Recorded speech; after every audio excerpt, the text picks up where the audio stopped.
Enchantée.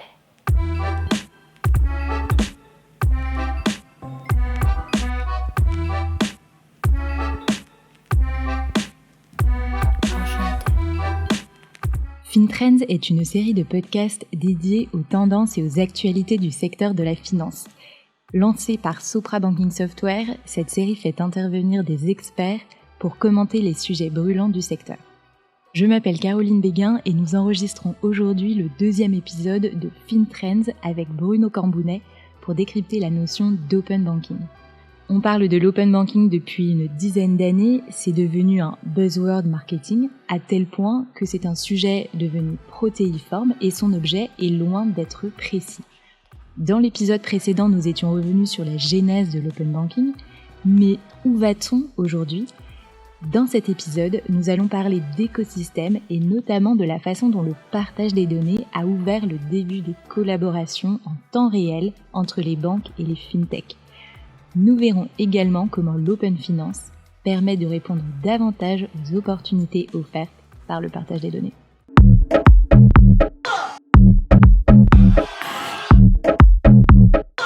Nous avons terminé le podcast précédent en expliquant que la mouvance Open Banking a permis de réaliser des progrès technologiques pour rendre possible des échanges en temps réel entre les différents acteurs d'un écosystème. À ton avis, quelles opportunités, mais aussi quels défis, le travail collaboratif en temps réel soulève-t-il dans le secteur bancaire et financier ?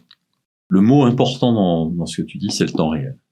C'est-à-dire que aujourd'hui, quand on a besoin d'un crédit, par exemple, être capable de réagir vite, de savoir rapidement ce qu'on peut faire, ce qu'on peut pas faire, et de valider une transaction sur un produit de crédit, par exemple, c'est la rapidité d'analyse et la fraîcheur des données.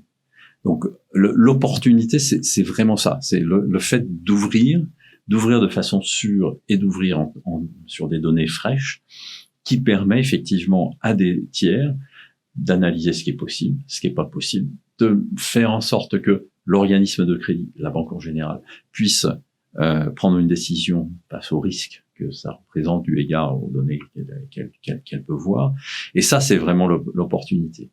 Hein, je vais donner un exemple, toujours dans le domaine des crédits.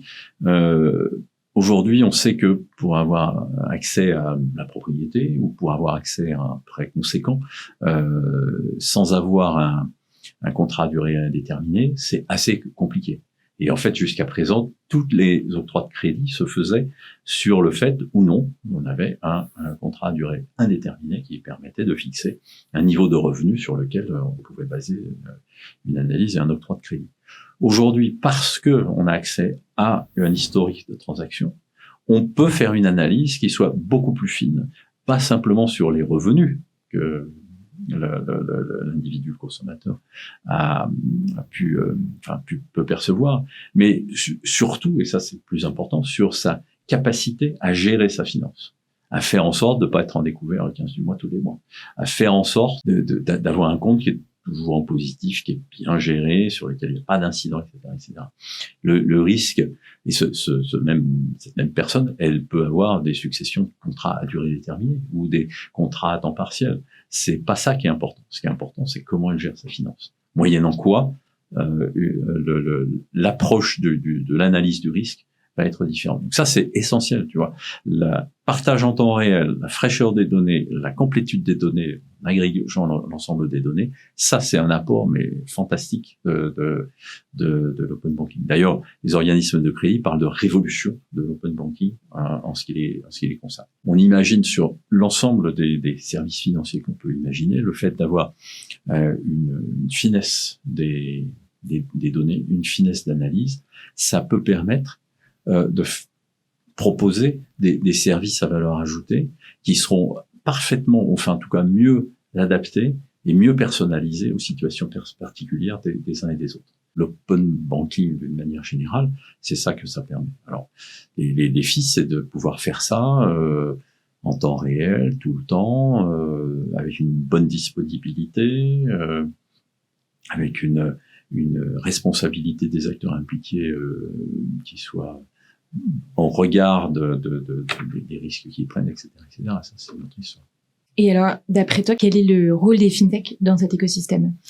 Alors, je pense que les fintech, elles ont plusieurs rôles à jouer. Les fintech, comme le nom l'indique, ils ont un apport, une maîtrise technologique adaptée à la finance, dont il faut profiter. Donc, tout ce qui a trait à des services horizontaux de type sécurisation, qui est quand même la pierre,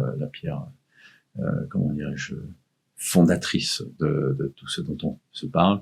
Ils ont un rôle à jouer pour sécuriser l'accès notamment. Mais il y a un autre rôle qui est souvent associé aux fintech, mais c'est plutôt à leur nature de start-up qui est intéressante, c'est leur capacité d'agilité et d'innovation. C'est-à-dire que souvent une fintech est assez focus, en particulier les plus jeunes, sur un cas d'usage très particulier. C'est un focus que les grands établissements n'ont pas forcément. Et donc, savoir tirer parti de l'innovation, de la capacité d'innovation des fintech, c'est le meilleur moyen quand même d'aller pouvoir personnaliser des approches, avoir des approches très spécifiques sur certaines niches de marché, en ayant des approches originales, innovantes, etc. Donc, en synthèse, l'apport des fintech, elle est double. Elle est une maîtrise de la technologie au service de la finance, par opposition de la finance s'appuyant sur la technologie des grands acteurs, et puis une capacité de personnalisation parce que ils ont un focus spécifique sur tel ou tel cas d'usage.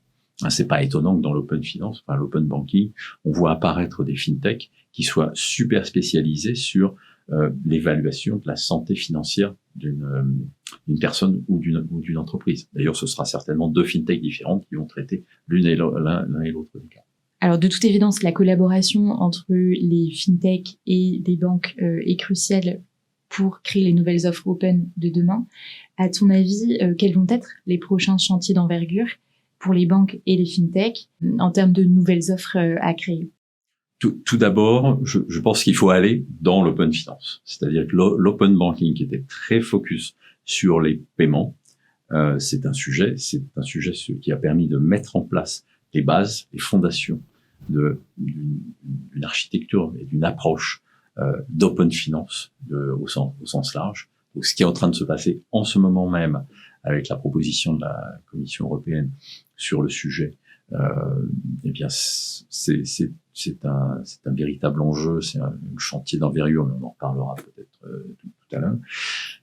Il y a autre chose, je pense qu'il faut voir un petit peu loin, c'est-à-dire que l'open banking au sens paiement du terme, ça a permis de traiter, ou c'est en train de permettre de traiter le quotidien de l'homme de la rue. Le quotidien de l'homme de la rue, c'est payer les biens et les services qu'il consomme au quotidien. C'est grosso modo ça, de le faire bien, éventuellement avec du PNPL pour payer en plusieurs fois certaines choses, etc., etc. Mais voilà. Ça, je pense que ça va être à peu près bien traité. Il y a d'autres choses à faire, mais tout ça est engagé. À moyen terme, les offres plutôt de moyen terme, c'est tout ce qui tourne autour du financement de ses propres projets, le crédit. Je pense que le secteur a pris la mesure de l'enjeu et des apports de ce que l'open banking apporte. Quand on va passer à l'open finance, ce sera encore mieux. Enfin, on va pouvoir aller plus loin. Je pense que au-delà de ça, je pense qu'il y a un enjeu sociétal important, c'est qui tourne plutôt autour de l'inclusion financière, mais pas l'inclusion financière au sens basique du terme, c'est-à-dire bancariser les non bancarisés, mais plutôt l'éducation financière, c'est-à-dire faire monter d'un cran ou de plusieurs crans la capacité d'utiliser des outils et des produits financiers au service de la gestion des finances individuelles de tout un chacun, voire des entreprises aussi. Au niveau des entreprises, c'est pareil. Donc là, c'est plutôt un enjeu sociétal de faire monter en compétence l'ensemble et d'éviter que la finance et les placements, etc., soient réservés à une élite, à une petite élite, mais d'élargir la base. Bruno, merci. Je retiens de ce que tu viens de nous raconter que l'open banking est finalement une notion floue qui tourne autour des données et des services de paiement uniquement. Alors que l'open finance qui se présente un peu comme le futur de l'open banking, couvre tous les domaines de données financières personnelles nécessaires pour couvrir 3 niveaux de services. Donc, premièrement, les services de base, c'est-à-dire payer les biens et les services du quotidien. Deuxièmement, les services à moyen terme, c'est-à-dire financer ses projets. Et enfin, troisièmement, les services à long terme, c'est-à-dire gérer ses finances. Enchantée.